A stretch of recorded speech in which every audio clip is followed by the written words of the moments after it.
அனைவருக்கும் வணக்கம். இன்றைக்கி வினியாஸ் எஜுகேஷன் சேனலில் என்ன பார்க்க போகிறோம் அப்படின்னா, டிஎன்பிஎஸ்சி ரிலீஸ் பண்ண நியூ சிலம்பஸ் குரூப் 4 சிலம்பஸ் பற்றி தான் இன்றைக்கி பார்க்க போகிறோம். அது மட்டும் இல்லாமல் நம்ம சேனலில் வந்து இந்த சிலம்பஸ் படி வீடியோஸ்லாம் எப்படி வரும் அப்படிங்கிறதையும் நான் வந்து இந்த வீடியோவில் சொல்ல போகிறேன். ஓகே, சிலம்பஸ் வந்து என்னென்னு பார்க்கலாம் வாங்க. ஃபஸ்ட்டு பாருங்கள், ஜென்ரல் சயின்ஸ். ஜென்ரல் சயின்ஸில் ஃபஸ்ட்டு யூனிட்டே சயின்ஸ் தான்.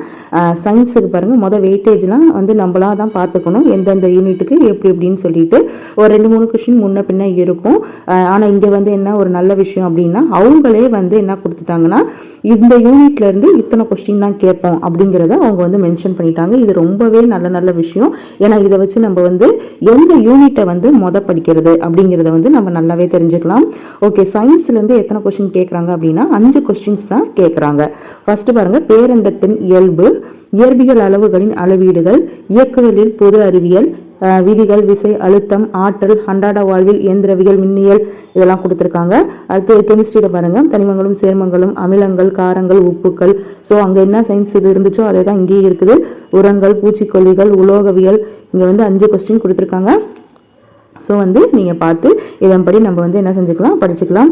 உடல் நலம், மனித நோய்கள், சுற்றுப்புறச்சூழல், அறிவியல் மற்றும் தொழில்நுட்பத்தில் அண்மை கால கண்டுபிடிப்புகள் மற்றும் இந்த சயின்ஸு சம்பந்தமான கரண்ட் அஃபேர்ஸ். ஸோ இதெல்லாம் மொத்தமாக சேர்த்து எத்தனை 5 கொஸ்டின்ஸ் தான் கேட்பேன்னு சொல்லியிருக்காங்க. ஸோ அடுத்து பாருங்கள், யூனிட் 2 வந்து ஜியோகிரஃபி, புவியியல் கொடுத்துருக்காங்க. ஸோ இதுலேருந்தும் எத்தனை கொஸ்டின் தான் கேட்டிருக்காங்க, 5 கொஸ்டின்ஸ் தான் கேட்பேன்ற மாட்டோம் சொல்லியாச்சு. ஸோ என்ன கொடுத்துருக்காங்க பாருங்கள், புவி அமைவிடம், இயற்கை அமைவுகள், பருவமழை, மழைப்பொழிவு, வானியல், காலநிலை, நீர்வளங்கள், ஆறுகள், மண். ஸோ இதெல்லாம் கொடுத்துருக்காங்க. பேரிடர் மேலாண்மை, சுற்றுச்சூழல், பருவநிலை மாற்றம், புவியியல் அடையாளங்கள், இதுலேயும் கரண்ட் அஃபேர்ஸ் கேட்பாங்க. ஸோ இது மொத்தமாக எத்தனை 5 கொஸ்டின்ஸ் தான் கேட்பேன்னு சொல்லியிருக்காங்க.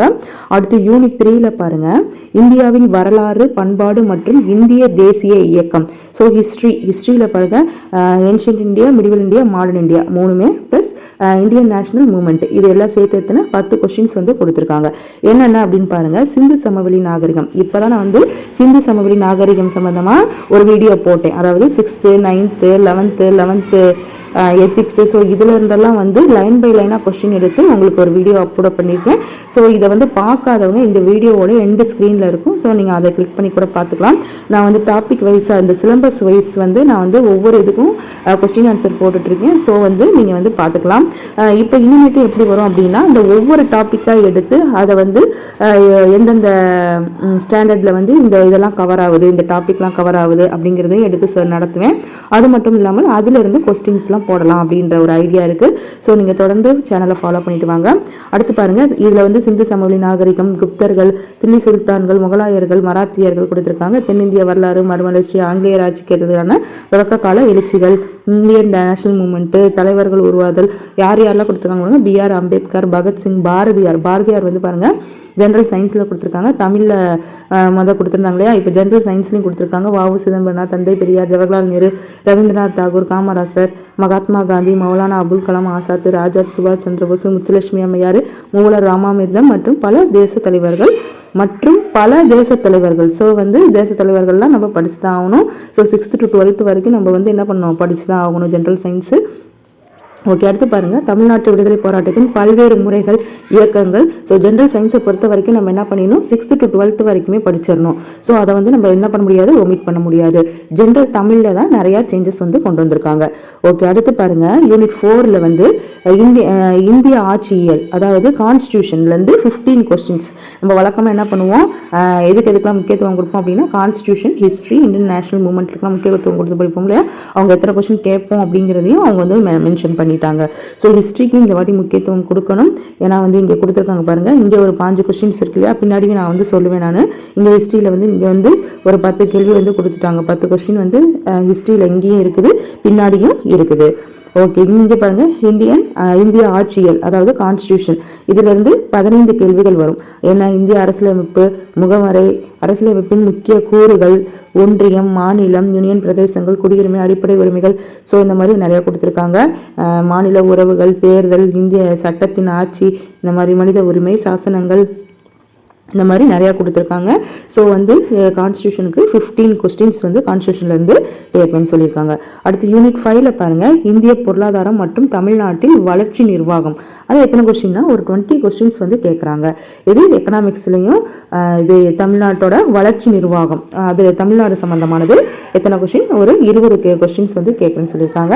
இங்கே பாருங்கள், இந்திய பொருளாதாரத்தின் இயல்புகள், 5 ஆண்டு திட்ட மாதிரிகள், மதிப்பீடு, திட்டக்குழு மற்றும் நிதி ஆயோக்கு, வருவாய் ஆதாரங்கள் இதெல்லாம் கொடுத்துருக்காங்க. சமூக நல்லிணக்கம், பொருளாதார மேம்பாட்டின் மூலாதாரங்கள், தமிழ்நாட்டின் கல்வி மற்றும் நலவாழ்வு முறைமைகள். ஸோ இது மட்டும் நலன் சார் அவற்றின் தாக்கம். இங்கே பாருங்கள், பொருளாதார வளர்ச்சியில் அவற்றின் தாக்கம், நலன் சார் அரசு திட்டங்கள், தற்போதைய சமூக பொருளாதார பிரச்சனைகள் ப்ளஸ் கரண்ட் அஃபேர்ஸ். ஸோ இது சம்மந்தமான கரண்ட் அஃபேர்ஸும் நம்மளுக்கு வரும். ஸோ இந்த 5 யூனிட்லேயும் என்ன இருக்குது? கரண்ட் அஃபேர்ஸ் இருக்குது. ஸோ கரண்ட் அஃபேர்ஸ் நம்ம படிச்சு தான் ஆகணும். ஓகே, அடுத்து பாருங்கள், யூனிட் 6ல் பாருங்கள், தமிழ்நாட்டின் வரலாறு. ஸோ அங்கேயும் வரலாறு எத்தனை கொஸ்டின் கேட்டிருந்தாங்க? ஒரு 10 கொஸ்டின் கேட்டிருக்காங்க. இங்கே பாருங்கள், இங்கேயும் வரலாறு வருது. So 20 question. ஸோ ஹிஸ்ட்ரியில் மட்டுமே எத்தனை கொஸ்டின் ஆகுது? 30 கொஸ்டின்ஸ் வருது இல்லையா? ஸோ அப்போ ஃபஸ்ட் நம்ம என்ன எடுத்து படிச்சிடணும்? ஹிஸ்ட்ரி எடுத்து படிக்க ஆரம்பிச்சிடணும். ஓகே, தமிழ்நாட்டின் வரலாறு, பண்பாடு, மரபு மற்றும் சமூக அரசியல் இயக்கங்கள், கேள்விகள். அடுத்து பாருங்கள், தமிழ் சமுதாய வரலாறு தொடர்பான தொல்லியல் கண்டுபிடிப்புகள், சங்க காலத்திலிருந்து இக்காலம் வரையிலான தமிழ் இலக்கியம். தமிழ் இங்கேயும் வருது பாருங்க, திருக்குறள் வந்து எப்படி படிக்கணும்? திருக்குறளையும் படிக்கணும். ஸோ தமிழ்லையும் திருக்குறள் இருக்கு, அதிகாரங்கள்லாம் கொடுத்துருக்காங்க. இங்க ஜெனரல் சயின்ஸ்லையும் திருக்குறள் கொடுத்துருக்காங்க. அது எப்படி அப்படின்னா, மதச்சார்பற்ற தனித்தன்மையுள்ள இலக்கியம், அன்றாட வாழ்வியலோடு தொடர்பு தன்மை. அதாவது இந்த திருக்குறளை பயன்படுத்தி நம்ம அன்றாட வாழ்வியலில் என்னென்னலாம் பண்றோம் அந்த மாதிரி சில விஷயங்கள், அதாவது திருக்குறள் சம்பந்தமான கேள்விகள்லாம் இருக்கும் இல்லையா? ஸோ அந்த மாதிரியான கொஸ்டின்ஸ்லாம் இந்த யூனிட் 6ல் வந்து கவர் ஆகுது.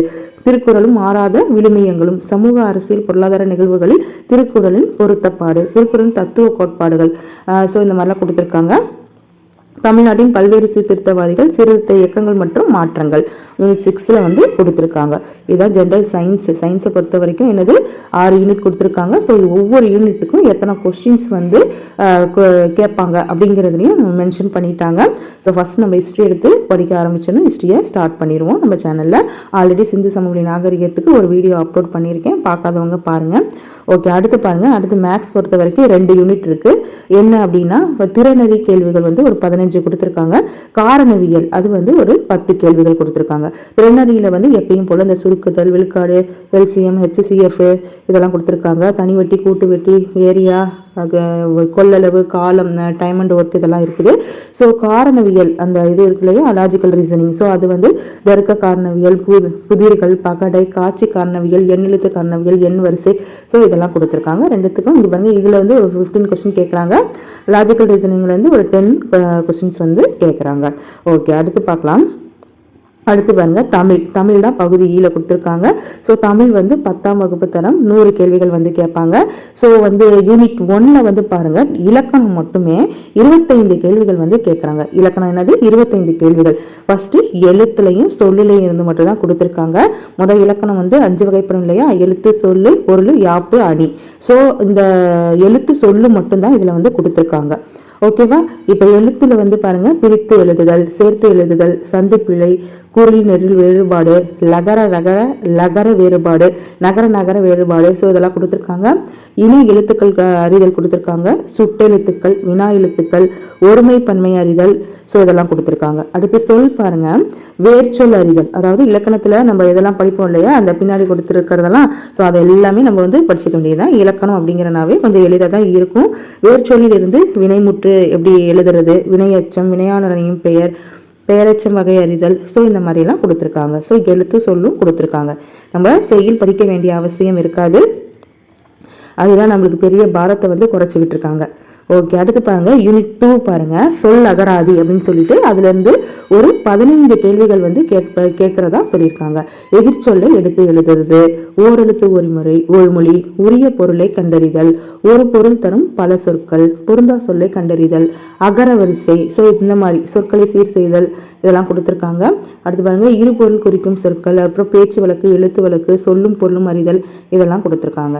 இதுல 2வது பாருங்க, கோடிட்ட இடத்துல வந்து சரியான பொருளை தேர்ந்தெடுத்து எழுத மாட்டோம். அதுக்கு ஒரு எக்ஸாம்பிளும் கொடுத்துருக்காங்க பாருங்க. பள்ளிக்கு சென்று கல்வி பயிலுதல் சிறப்பு. இதுல எது வரும் இந்த டேஷ்ல அப்படின்னா பயிலுதல். ரொம்ப சிம்பிளா கொடுத்துருக்காங்க. ஆனால் நம்மளுக்கு கேட்கறப்ப கொஞ்சம் ட்விஸ்ட் பண்ணி தான் கேட்பாங்க. ஸோ எக்ஸாம்பிளுக்காக தான் இங்க வந்து இப்படி கேட்டிருக்காங்க.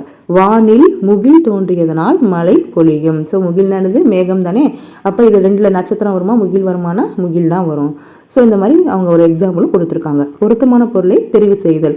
எடுத்துக்காட்டு ஊடகம். ஊடகம்னா அதுக்கு 2 ஆப்ஷன் கொடுத்துருக்காங்க. ஊடகம்னா என்ன வரும்? செய்தி வருமா தகவல் தொடர்பு சாதனம் வருமானு கேட்டப்ப தகவல் தொடர்பு. ஊடகம்னா என்ன? தகவல் தொடர்பு சாதனம். ஸோ அந்த மாதிரி வந்து கொடுத்து கேட்பாங்க அப்படின்ற அந்த மாதிரி கொடுத்து கேட்பாங்க. அடுத்து பாருங்க, சமூகம் அப்படின்னா என்னன்னா மக்கள் குழு. இன்னொன்று வந்து கூட்டம் அப்படின்னா எது வரும் அப்படின்னா மக்கள் குழு அப்படிங்கிறது தான் வரும். ஸோ இதுக்கெல்லாம் ஒவ்வொன்றுக்கும் அவங்க எக்ஸாம்பிள் கொடுத்துருக்காங்க. அதே மாட்டோம் இந்த மருவு வந்து எழுதணும். மருவுனா அந்த ஊர் பெயர்களோட மருவு இருக்கு இல்லையா? புதுச்சேரி என்னன்னு சொல்லுவோம், புதுவை சொல்லுவோம். மன்னார்குடியை வந்து மண்ணைன்னு சொல்லுவோம், மயிலாப்பூரை மயிலன்னு சொல்லுவோம். ஸோ இந்த மாதிரிலாம் கேட்போம் அப்படிங்கிற மாட்டோம். விலை திருத்துக அப்படிங்கிறது ஒரு ஓர். ஸோ இதெல்லாம் வந்து நான் கொஸ்டின்லேயே நிறைய சொல்லியிருக்கேன். ஒரு எங்கே வரும், ஓர் அப்படிங்கிறது எங்கே வரும் அப்படிங்கிறது நம்ம இலக்கணம் வந்து கொஸ்டின் வந்து அனலைஸ் பண்ணி போடுறப்பே நிறையா சொல்லியிருக்கேன். வீடியோ பார்த்தவங்களுக்கு நல்லாவே தெரியும். அடுத்து பாருங்க, பேச்சு வழக்கு சொற்களுக்கு இணையான தூய தமிழ் சொற்களை இணைத்தல். எடுத்துக்காட்டு வெத்தலை. இப்போ வெத்தலை அப்படின்னா நம்ம பேச்சு வழக்கில் சொல்லுவோம் இல்லையா? வெற்றிலை. ஸோ தூய தமிழ் சொல் எழுத சொல்லியிருக்காங்க. ஸோ எல்லாமே ஈஸியாக தான் இருக்குது. ஓகே, அடுத்து பார்க்கலாம். பேச்சு வழக்கு தொடரில் பிழை திருத்தம். பேச்சு வழக்கு இப்போ பிழை திருத்தி எழுதிப்ப நேற்று மழை பெஞ்சுது, அதுக்கு ஒரு எக்ஸாம்பிள் கொடுத்துருக்காங்க. நேற்று மழை பெய்தது. ஸோ நம்ம வந்து இதை நல்லாவே ஈஸியாக ஹேண்டில் பண்ணிடலாம். ஸோ யாரும் பயப்பட வேணாம். சொற்களை இணைத்து புதிய சொல் உருவாக்குதல் மற்றும் அல்லது ஆள் பிறகு வரை இதுவுமல்ல இருப்பினும் எனினும் இதனால் அடைப்புக்குள் உள்ள சொல்லை தகுந்த இடத்துல வந்து சேர்க்கணும். ஓகே, அடுத்து பாருங்க, யூனிட் 3ல எழுதும் திறன். இதுல இருந்து ஒரு 15 கேள்விகள் வந்து கேட்குறாங்க. சொற்களை ஒழுங்குபடுத்தி சொற்றொடர் அமைத்தல், தொடர் வகைகள், செய்வினை, செயற்பாட்டு வினை, தன்வினை, பிறவினை. ஸோ இதுக்கு வந்து நான் வீடியோ போட்டிருக்கேன், பார்க்காதவங்க பாருங்க, டிஸ்கிரிப்ஷன்ல இருக்கும், அப்படி இல்லாட்டி எண்ட் ஸ்க்ரீன்ல இருக்கும். ஸோ அடுத்து என்ன வந்து கேட்குறாங்க? ஒருமை பன்மை பிழை அறிந்து சரியான தொடரடைதல். அடுத்து மரபு தமிழ்ல என்ன கேட்குறாங்க? திணை மரபு, அதாவது உயர்திணை அக்ரிணை. ஸோ இதுக்கு வந்து எக்ஸாம்பிள் அவங்க கொடுத்துருக்காங்க. என்ன கொடுத்துருக்காங்க? அம்மா வந்ததுன்னா அம்மா வந்தாள் அப்படிங்கிற மாட்டம் எழுதுற மாட்டம் இருக்கும். ஓகே, அடுத்து பாருங்க, பால் மரபுல என்ன கேட்குறாங்கன்னா ஆண் பால். ஆண் பாலுக்கு பாருங்க, அவன் வந்ததை அவன் வந்தான் அப்படிங்கிறதான் சரியான வினை மரபு, சரியான பால் மரபு. அடுத்து பாருங்க, பெண் பால். அடுத்து பலர் பால். அடுத்து ஒன்றன் பால். அடுத்து பலவின் பால். ஸோ இதுக்கு ஒவ்வொன்றுக்கும் எக்ஸாம்பிள் கொடுத்துருக்காங்க, பார்த்துக்கோங்க. அடுத்து இளமை பெயர் கேட்பாங்க. அடுத்து வந்து ஒளி மரபு கேட்குறாங்க. அடுத்து வினை மரபு, தொகை மரபு. ஸோ இதுக்கெல்லாம் எக்ஸாம்பிள்லாம் கொடுத்துருக்காங்க. அடுத்து நிறுத்தல் குறிகள்லாம் கேட்பாங்க. கால் புள்ளி, அரை புள்ளி, முக்கால் புள்ளி, முற்றுப்புள்ளி, வியப்புக்குறி, வினாக்குறி, இதெல்லாம் எங்கெங்கே வரும் அப்படிங்கிறத இந்த யூனிட்டை வந்து கேட்டிருக்காங்க. எழுதும் திறன் அப்படிங்கிற யூனிட்ல இருந்து இந்த இதெல்லாம் கேட்பாங்க. ஓகே, அடுத்து பாருங்க, யூனிட் 4 பாருங்க. இது வந்து யூனிட் 3 மேலே பார்த்தா யூனிட் 3. அப்போ யூனிட் 4 கலைச்சொற்கள். கலைச்சொற்களுக்கு 6th to 12th வரைக்கும் ஒரு வீடியோ போட்டிருக்கேன். ஸோ பார்க்காதவங்க அதை பாருங்கள். பல்துறை சார்ந்த கலைச்சொற்களை, அதாவது அறிவியல், கல்வி, மருத்துவம், மேலாண்மை, சட்டம், புவியியல்னு சொல்லிட்டு இந்த கலைச்சொற்கள் வந்து எல்லா டிபார்ட்மெண்ட்லேயும் இருந்து கேட்பாங்க. ஓகேவா? உதாரணம் வந்து கொடுத்துருக்காங்க பாருங்கள். சர்ச் இன்ஜின் அப்படின்னா தேடுபொறி, வலசைனா மைக்ரேஷன், ஒவ்வாமைனா அலர்ஜி, இந்த மாதிரி கேட்பேன்ற மட்டும் சொல்லியிருக்காங்க. ஸோ இந்த கலைச்சொற்களுக்கு மட்டும் 10 கேள்விகள் வந்து கேட்டிருக்காங்க. ஓகே, கண்டிப்பாக நீங்கள் இந்த வீடியோ பார்த்துருங்க மறக்காமல். ஓகே, அடுத்து பாருங்கள், யூனிட் 5ல் வந்து வாசித்தல் புரிந்து கொள்ளும் திறன். இது வந்து ஒரு 15 கேள்விகள் கேட்குறதா இருக்காங்க. ஒடுக்கப்பட்ட பத்தியிலேருந்து கேட்கப்பட்ட வினா ஒரு பத்தி கொடுத்துருவாங்க. ஸோ அந்த வினாக்களுக்கு வந்து சரியான விடைய சின்ன பிள்ளைங்களாம் எழுதுவாங்களா 5th 6th ஸ்டாண்டர்ட். ஸோ அந்த மாதிரி வந்து டக்குன்னு படித்து புரிஞ்சுக்கிற திறன் இருக்கா அப்படிங்கிறத அவங்க வந்து என்ன பண்ணுறாங்க, செக் பண்ணணுன்றதுக்காக இந்த இதை கொடுத்துருக்காங்க. என்னது, ஏன்னா நம்மளுக்கு வந்து டைம் கன்சியூமிங் ரொம்ப முக்கியம் இல்லையா? படிச்சுக்கிட்டே இருந்தால் நம்மளுக்கு வந்து என்ன ஆகாது, டைம் வந்து சேவ் பண்ண முடியாது. வேகமாக படித்து வேகமாக ஆன்சர் சொல்கிற மாட்டோம் இருக்கணும் அப்படிங்கிறதுக்காக, அவங்களுக்கு வேகமாக புரிஞ்சு கொள்ளக்கூடிய திறன் இருக்கான்றதுக்காக இந்த இது கொடுத்துருக்காங்க அப்படின்னு நினைக்கிறேன். ஸோ செய்தித்தாள், தலையங்க, முகப்பு செய்திகள், அரசு சார்ந்த செய்திகள், கட்டுரைகள், இவற்றை வாசித்தல் புரிந்து கொள்ளும் திறன். ஸோ இதெல்லாம் உங்களுக்கு புரிந்து கொள்ளக்கூடிய, வேகமாக புரிந்து கொள்ளக்கூடிய திறன் இருக்கா அப்படிங்கிறதுக்காக இந்த யூனிட் வந்து இவங்க வந்து செட் பண்ணியிருக்காங்க. தொடரின் பொருளறிதல், பழமொழிகள், பொருளறிதல். ஸோ இதுக்கெல்லாம் எப்படி பொருள் அறிஞ்சு அதுக்கு சரியான விடையை வந்து சொல்கிற மாட்டோம் இருக்கும். ஓகே, அடுத்து பாருங்கள், யூனிட் 6ல் பாருங்கள், எளிய மொழிபெயர்ப்பு. ஆங்கிலம் மற்றும் பிற மொழி சொற்களுக்கு இணையான தமிழ் சொற்களை வந்து நம்ம என்ன செய்யணும், கண்டுபிடிக்கணும். So English to Tamil, Tamil to English அப்படின்ற மட்டும் இருக்கும். இந்த பென், அதுக்கு வந்து எக்ஸாம்பிள் கொடுத்துருக்காங்க பாருங்கள். Pen drive, printer, computer, keyboard, இதுக்கெல்லாம் வந்து நம்ம வந்து தமிழ் சொற்கள் வந்து சொல்கிற மாட்டோம் இருக்கும். அடுத்து யூனிட் 7 பாருங்கள், இலக்கியம், தமிழ் அறிஞர்களும் தமிழ் தொண்டும். இதிலேருந்து ஒரு 15 கேள்விகள் கேட்குறதா இருக்காங்க. திருக்குறள் தொடர்பான செய்திகள் எத்தனை அதிகாரங்கள்னால் 20 அதிகாரங்கள் கொடுத்துருக்காங்க. என்னென்ன அதிகாரங்கள் பாருங்கள், ஒழுக்கமுடைமை, பொறையுடைமை, ஊக்கமுடைமைன்னு சொல்லிட்டு ஒரு 20 அதிகாரங்கள் கொடுத்துருக்காங்க. அடுத்து அதோட மேற்கோள்கள், புறங்கூறாமை, அருளுடைமை இந்த மாதிரி கொடுத்துருக்காங்க. அப்புறம் மேற்கோள்கள், அதோடைய மேற்கோள்கள், திருக்குறள் சம்மந்தமாக மேற்கோள்கள், திருக்குறளை பாராட்டி இருக்கிறவங்க, ஸோ இந்த மாதிரி விஷயங்கள்லாம் கொடுத்துருப்பாங்க இல்லையா, ஸோ அதுவும் கேட்குறதா சொல்லியிருக்காங்க. அடுத்து பாருங்கள், அறநூல்கள் தொடர்பான செய்திகள், அறநூல்கள் தொடர்பான செய்திகள், அறநூல்கள்லாம் கொடுத்துருக்காங்க. ஸோ நம்ம வந்து செய்யுள் படிக்கணும் அப்படிங்கிற ஒரு அவசியம் இல்லாமல் போயிடுச்சு. செய்யுள் கொடுத்து கொஸ்டின் கேட்பாங்க இல்லையா, செய்யுள் பாடல் வரிகள் கேட்டு, ஸோ அந்த மாதிரி இப்போ வந்து தேவை கிடையாது. இப்போ அறநூல்கள், அதுலேயும் அறநூல்கள் மட்டும்தான் நம்மளுக்கு கொடுத்துருக்காங்க. 8 தொகையும் 10 பாட்டும் நம்மளுக்கு கொடுக்கல. ஸோ அறநூல்கள் என்னென்ன, நாலடியார், நன்மணிக்கடிகை, பழமொழி 400, முதுமொழி காஞ்சி, திரிக்கடகம், இன்னா 40, சிறுபஞ்சமூலம், ஏலாதி, ஔவையார் பாடல்கள். ஸோ இதிலிருந்து அது சம்மந்தப்பட்ட கொஸ்டின்ஸ்லாம் கேட்கறதா சொல்லியிருக்காங்க. அடுத்து பாருங்கள், தமிழின் தொன்மை, சிறப்பு, திராவிட மொழிகள் தொடர்பான செய்திகள்லாம் கேட்பாங்க. அடுத்து பாருங்கள், தலைவர்கள்லாம் யார் யாருன்னா உவே சாமிநாத ஐயர், தேப்ப மீனாட்சி சுந்தரம், சி இலக்குனான்னு சொல்லிட்டு தமிழ் அறிஞர்கள்லாம் இங்கே கொடுத்துருக்காங்க. ஸோ பார்த்துக்கோங்க. இதோட PDF வந்துட்டு நான் வந்து குரூப்பில் வந்து சென்ட் பண்ணிடுவேன். குரூப்பில் இணையாதவங்க இணைஞ்சிருங்க. இங்கே வந்து ஒரு முக்கியமான குறிப்பு கொடுத்துருக்காங்க. இந்த யூனிட், அதாவது அலகு 7, இதோட பாடத்திட்டம் எப்படி இருக்கும் அப்படின்னா 10ஆம் வகுப்பு வரைக்கும் தான் இந்த யூனிட்டு 7லேருந்து கேட்போம். ஸோ 11th 12th கேட்க மாட்டோம் அப்படிங்கிறத தெளிவாக சொல்லிட்டாங்க. ஸோ அப்போ என்ன, மற்றதுக்கெலாம் 12வதுலாம் போவாங்களா அப்படின்னா அது வந்து தெரியாது. ஏன்னா இந்த யூனிட்டுக்கு மட்டும் என்ன வந்து கொடுத்துருக்காங்க, 10ஆம் வகுப்பு வரைக்கும் உள்ள பாட புத்தகங்களை அடிப்படையாக கொண்டது அப்படின்ற மட்டும் சொல்லிட்டாங்க, மென்ஷன் பண்ணிட்டாங்க. ஜென்ரல் இங்கிலீஷ் எடுத்தவங்க என்ன சிலபஸ்னு பார்த்துக்கோங்க. இதோட PDF-ஐ டெலகிராம் குரூப்பில் ஆல்ரெடி நான் சென்ட் பண்ணிட்டேன். டெலகிராம் குரூப்பில் இணையாதவங்க டிஸ்கிரிப்ஷனில் லிங்க் இருக்குது, இணைஞ்சிக்கோங்க. நம்ம சேனலில் வந்துட்டு எப்படி வீடியோஸ்லாம் வரும் அப்படின்னா இந்த சிலபஸ் வைஸ் வந்து வீடியோஸ் வந்து கொடுக்கலான் இருக்கேன். ஸோ வந்து வினியாஸ் சேனலை தொடர்ந்து ஃபாலோ பண்ணிவிட்டு வாங்க. Okay, thank you friends.